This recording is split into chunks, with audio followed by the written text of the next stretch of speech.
Então venha comigo, onde nascem os sonhos, e o tempo nunca é planejado.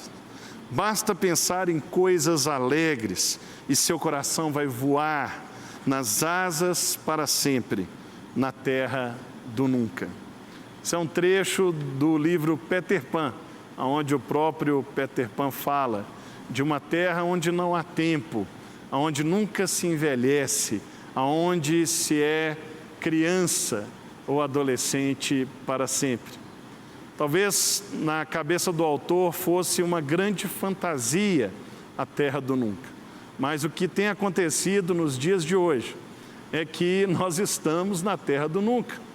Hoje as pessoas não querem envelhecer. Antigamente a criança virava adulta e pronto.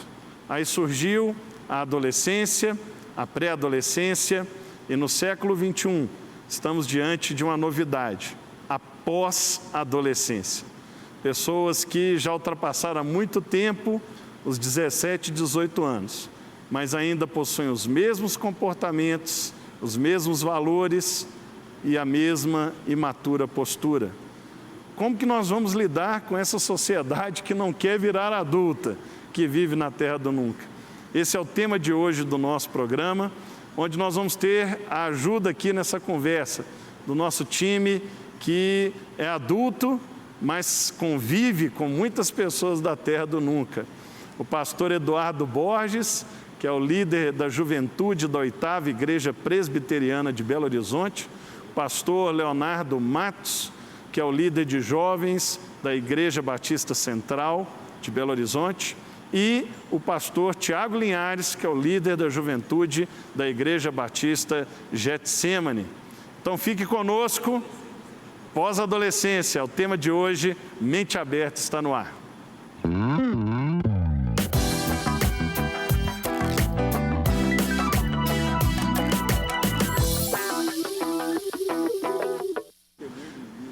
Estamos de volta aí, Mente Aberta, está no ar. O tema de hoje é pós-adolescência. Vamos aqui falar com o pastor Leonardo Matos. Léo, para você, o que é a pós-adolescência? Como que você define esse termo que não existia e de repente brotou nessa segunda década do século XXI com tanta força e tanta realidade? É o adolescente, o menino que não quer deixar de ser menino. Eu me lembro do grande apóstolo Paulo que dizia, quando eu era menino, pensava nas coisas de menino, agia como menino, mas quando me tornei homem, deixei para trás as coisas de menino. Então o pós-adolescente, ele não quer assumir a responsabilidade, ele não tem a maturidade para lidar com as pressões da vida. Ele chega no momento de dar um próximo passo, ir para a sua fase adequada de vida, mas ele quer permanecer naquele ambiente confortável, com seus mimos. Então o desafio da pós-adolescência. Pastor Eduardo, você que é o decano da mesa, né? E já viveu mais eras que a gente, né? Meio século, quando esse programa estiver no ar, você já tem meio século de jornada, né? E já viu muita coisa nessa vida e é um profundo estudioso do comportamento humano. Até que idade está chegando a pós-adolescência? O que você tem lido, ouvido e testemunhado? De que idade a que idade está sendo essa pós-adolescência em média no Brasil e no mundo? Os estudos são contraditórios. Os estudiosos não têm um consenso sobre esse assunto. A maioria dos estudiosos apontam que vai até 24 anos. Mas outros 24 anos? 24 anos. Mas isso... Já era noivo? Era 19 anos, né? Era 19, né? Até algum tempo era 17 anos, passou para 19, 24, mas existem vários estudos que apontam para 29 e até 35 anos. 35? 35 anos. Adolescentes de 35 anos. Eu vou beber a caneca de água. Pode beber, bebe água aí. Mas hoje os principais estudos apontam para a adolescência até os 24 anos. Quando você diz...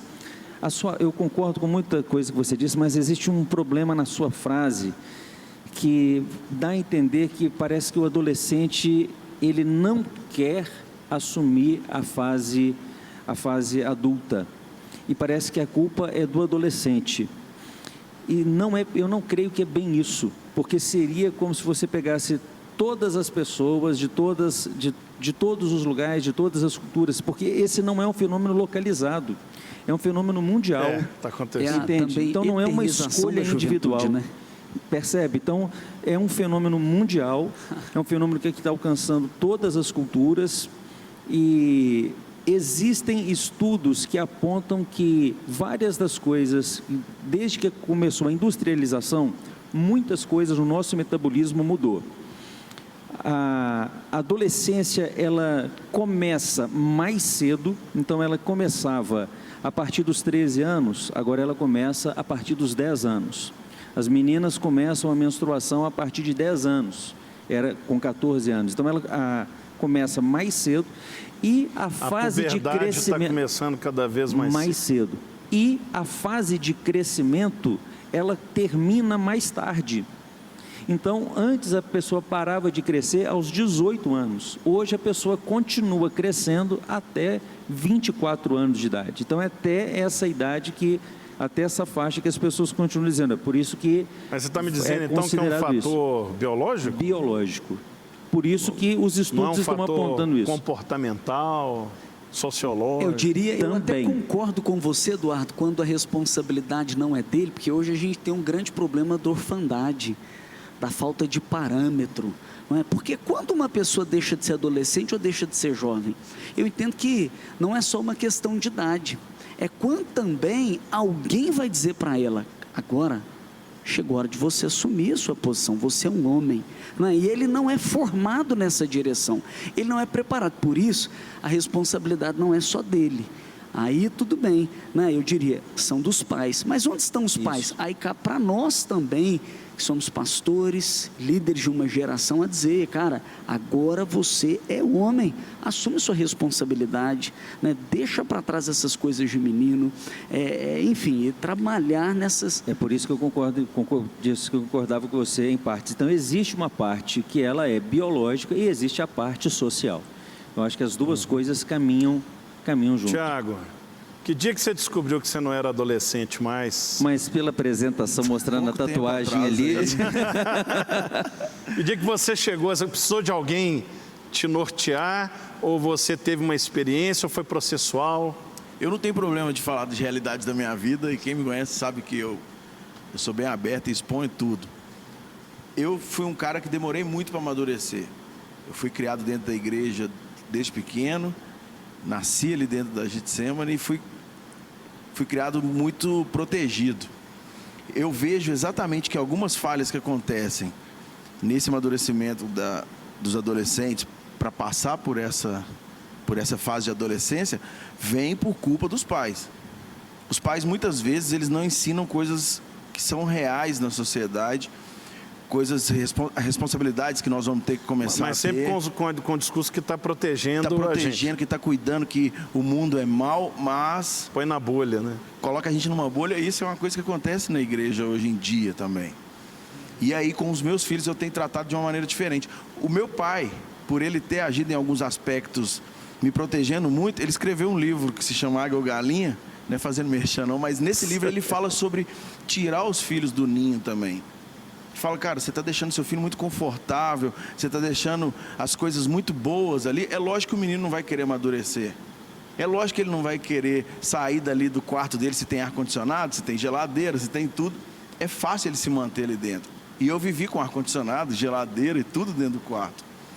Aí quando eu tive a responsabilidade de pagar contas, de levar os filhos para a escola, de criar os filhos, aí que eu me vi fora dessa... Não é só chegar numa idade, né? Para mim não foi uma idade. Não é só chegar numa idade. Os adultos, eles não se tornam adultos por chegar numa idade. Eles são formados. E cabe aos pais, e nós também como líderes de uma geração, formá-los nessa direção. Eu acho muito importante o Ministério de Homens, por exemplo, que nós começamos com o Ministério de Homens na igreja, e nós estamos focando isso. Nós estamos focando esses aspectos no Ministério de Homem, mostrar para os caras a realidade da vida. É impressionante essa estratégia de Satanás de descaracterizar e desqualificar o papel do homem, como um subterfúgio, um mecanismo que vai reverberar em todas as outras entidades familiares. Quando o homem não sabe o lugar dele, ele não atua como pai, não atua como marido, não atua como filho em relação aos seus pais idosos. Isso vai gerando um efeito assim, cascata, que talvez se atacasse outro ente da família, destruiria só aquele ente. Mas quando eu ataco a figura do homem, isso é um bom tema para um futuro Mente Aberta, como que isso vai se alastrando. E aí, resgatando aqui a questão do tema, como que a falta da presença do pai, da mãe, uma fala, uma colocação, uma posição, isso reflete no adiamento do amadurecimento daquele adolescente. Então, nós temos que ensinar a pessoa a ser corajosa, sim. Temos que ensinar ela a ser boa, sim. Mas nós temos que ensinar ela também que a vida é feita de derrotas, de perdas, de frustrações. Se nós protegermos essa criança e adolescente da perda, da frustração e da derrota, quando estiver lá na frente, ela tiver que lidar com isso, porque uma hora ou outra isso vai chegar, ela vai desmoronar, ela vai se desconstruir. Então eu creio que realmente essa é a grande raiz da questão de por que as pessoas não saem da adolescência. Porque a questão muito de berço, muitas vezes da ausência física dessa figura paternal ou da ausência em atitudes. A pessoa está lá, mas não atua no papel que ela deveria. E eu queria deixar uma pergunta para o próximo bloco, então. Como lidar, né? Qual que é o nosso papel? Já falamos do papel da família, mas o papel da igreja, que está recebendo esse pós-adolescente. Como que nós podemos auxiliá-lo a sair da terra do nunca? Então nós vamos para um rápido break e daqui a pouco nós vamos discutir isso. Até daqui a pouco então. Mente aberta e até lá.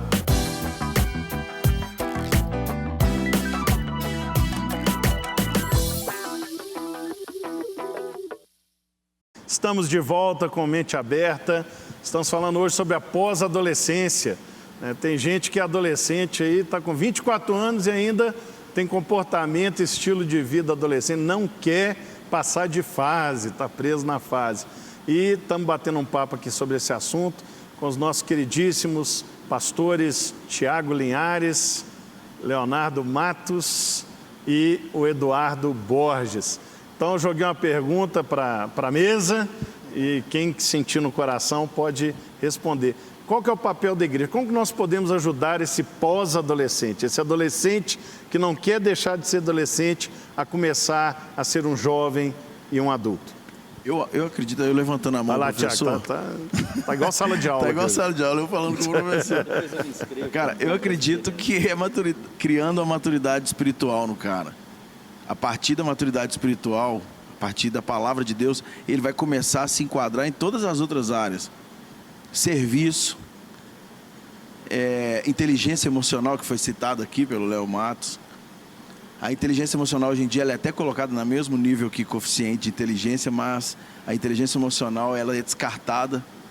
Hoje tem uma que não é muito falada, a inteligência espiritual. Espiritual, que poucos profundidade se na palavra. Né, do espírito residente em nós. Às vezes o cara é expert, um cara inteligentíssimo, mas na hora que ele vai para o mundo corporativo ele não consegue interagir.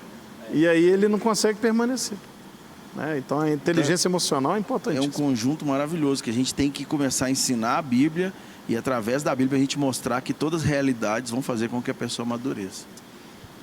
Eu penso o seguinte, quando a igreja é um ambiente muito legal para a pessoa aprender a relacionar com pessoas. Uma coisa, como você disse, eu com 50 anos, eu abri a minha empresa, minha primeira empresa, eu abri com 16 anos de idade. Meu pai teve que me emancipar para que eu pudesse abrir minha primeira empresa, era um depósito de material de construção.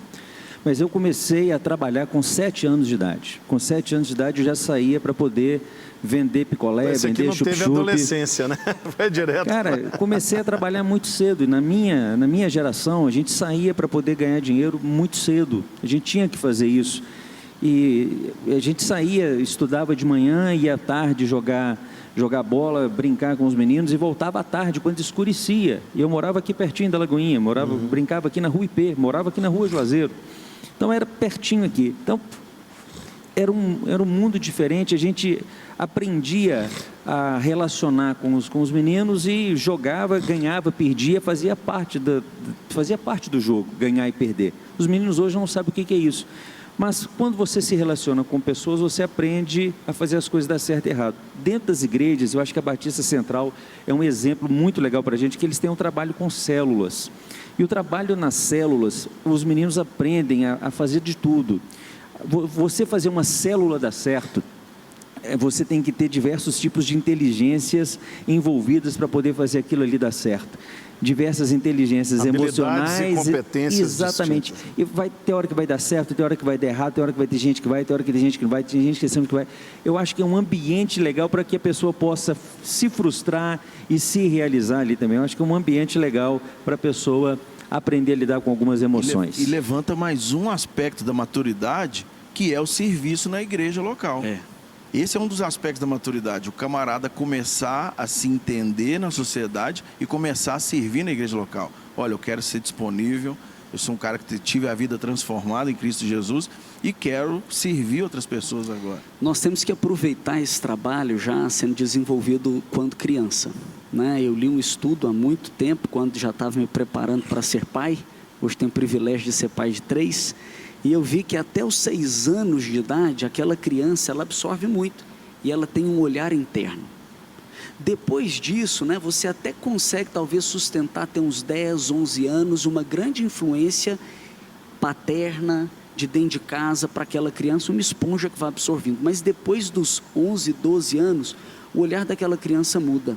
Ele é externo, ele exclui a referência de dentro e busca uma do lado de fora. O que nós temos feito com as crianças são as células apropriadas para as crianças, onde princípios são transferidos. Nós não lidamos com as crianças como apenas um entretenimento. Nós as ensinamos, ministramos, damos materiais para os pais.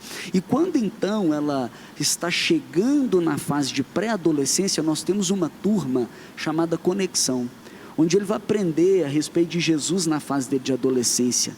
Ele crescia em estatura, em sabedoria, em graça.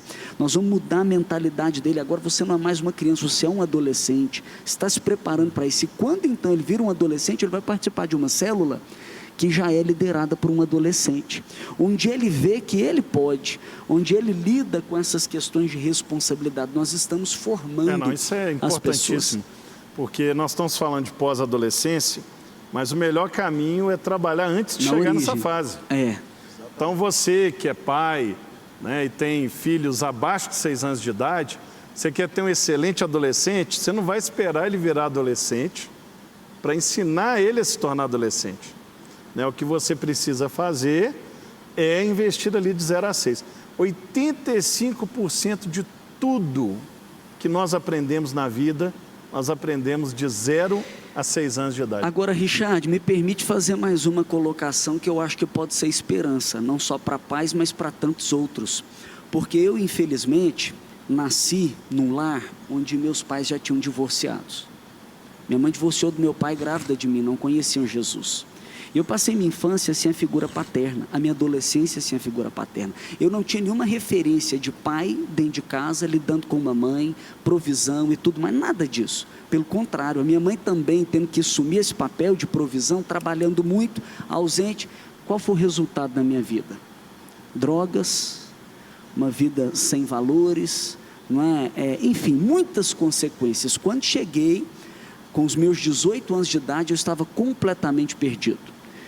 Desculpe se eu vou assustar, mas já tinha passagem pela polícia, psiquiatra de dependência química, já tinha participado de várias terapias, tantas coisas. Aquele menino sem solução, sabe aquele pai que não investiu, a igreja que não conseguiu ser eficiente, a pessoa está com tudo para viver após a adolescência. Qual foi a chave na minha vida? Um novo nascimento. Conhecer a Jesus. E eu que não tinha parâmetro e nem acreditava no casamento, casei com 21 anos, ao converter com 18 para 19 anos. Como? Quando então a Bíblia se tornou o meu parâmetro. Fui discipulado por Mateus, Marcos, Lucas e João. Fiz de Deus o meu pai. Dos valores da Bíblia para a família, para a responsabilidade, não é? Para não viver nessa vida online, mas para ter relacionamento e tantas coisas, os ensinos que formam o homem, eu absorvi. Fui discipulado numa célula, participei dali dos cursos, é claro que toda a igreja oferece. Com isso, não é? Consegui sair bem. Resultado de um novo nascimento, de um discipulado na palavra de Deus. Testemunho maravilhoso, coisa linda. Aqui nós temos um trabalho ali na faixa da pré-adolescência, onde essa criança que está deixando de ser criança entrando na pré-adolescência, ela passa pelos principais ministérios da igreja. Ele aprende sobre... e ele trabalha. Então, um dia ele vai para a diaconia, aí ele trabalha de diácono, um dia ele vai para o louvor, outro para a intercessão, né? E justamente para despertar o dom. E eu acho que a igreja pode muito dentro do serviço dar senso de responsabilidade, de organização e amadurecer. Richard, esse negócio da igreja de ter as transições, né? De ter lá juniores, adolescentes, mocidade, isso vai ajudando a pessoa a perceber que ela precisa fazer as transições também. Por mais difícil que sejam as transições, a igreja ajuda a pessoa a fazer a transição. A igreja ajuda com os ministérios, a igreja ajuda até facilita mostrando... detectar quem não quer, né? E quem não quer fazer a transição. E você percebe, tem alguns que fazem de forma tranquila, natural, outros aqueles que têm mais dificuldade, você pode trabalhar de forma mais específica, ajudando nessa transição. A igreja, para quem está dentro da igreja, as dificuldades das transições são muito menores, com a certeza absoluta. Toda certeza é absoluta, né? Porque se não fosse absoluta, não seria uma certeza, né? Aqui nós tínhamos muita dificuldade de fazer transição do Ministério de Adolescentes para o Ministério de Jovens. Era como se existisse um abismo, um abismo. Como que nós resolvemos esse problema? Nós unificamos as lideranças, tem o pastor de adolescentes, tem o de jovens, mas o pastor de adolescentes é liderado pelo pastor de jovens. Eles trabalham juntos.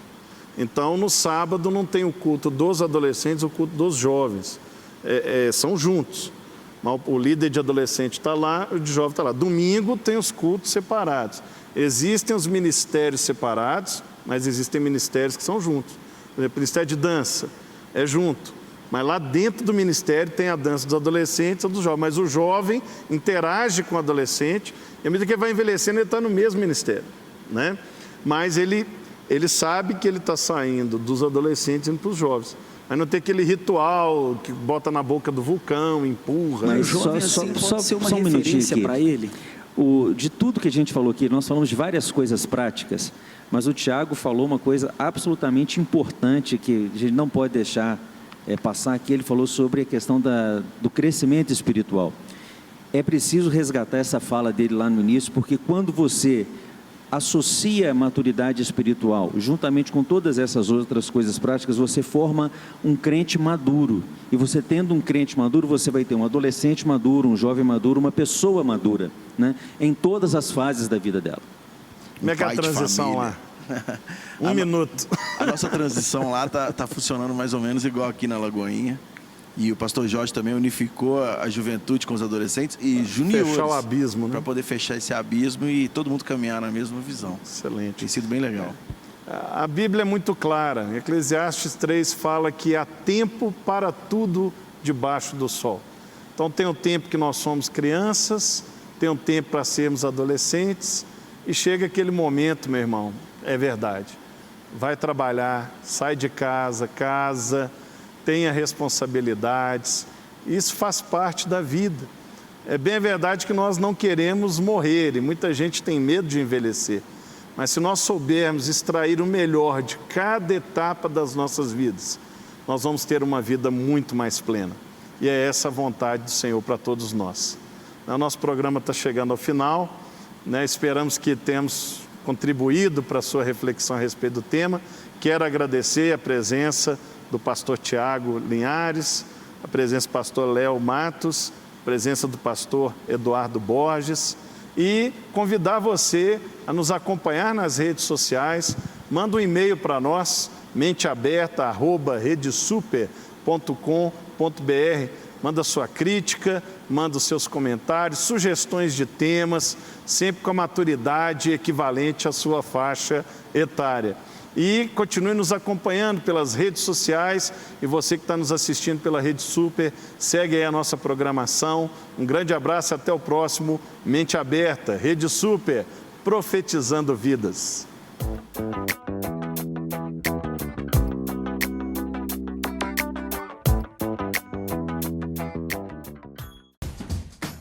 Não quer ficar um segundo por fora da nossa programação?